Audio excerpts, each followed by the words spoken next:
көтөрүлүп аткан маселе туура. Бирок силер ЧС деп шылтоо кылып атасыңар.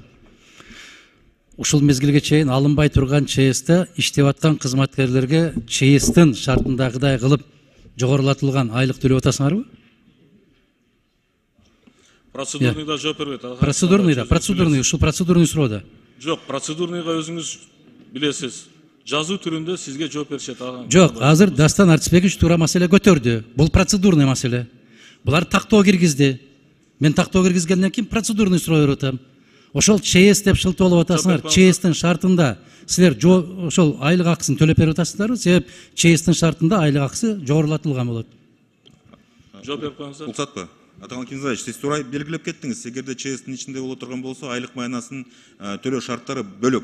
Бирок азыркы күндө ЧС режими бар, бирок жанагы сверхурочный эмелери жок. Эгерде сверхурочный мурун эмелери бар болуп атканда, толугу менен айлык майналар төлөнүп берилген бардыгына. Азыр алынмай өкмөттөрдөн баштап, айыл өкмөттөрдөн баштап азыр алын элек деп атпайсыңар, ЧС алын элек деп атасыңар, Демек ЧСтин шартында жанагы сверхурочный чрезвычайный эмеси жок да азыр. Ситуациясы. Алганга эмне тоскоолдук болуп атат? Бул дагы процедуралык суроо.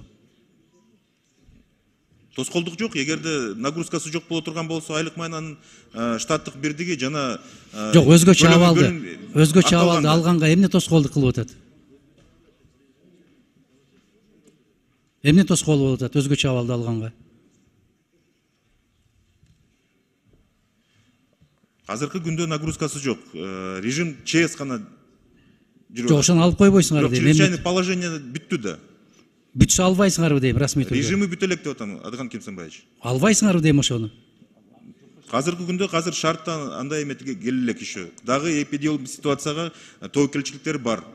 Ал Саламаттык сактоо министрлиги эгерде жанагындай тобокелдиктер жок деп эмете турган болсо, аны сөзсүз түрдө киргизип алабыз. Азыркы күндө ковидтин эмеси дагы эле сакталышы бар. Барбы? Бар. Башка өлкөлөрдүн баары алып салбадыбы? Эч ким ала элек.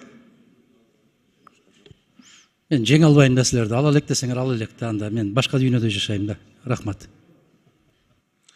Рахмат, сөздү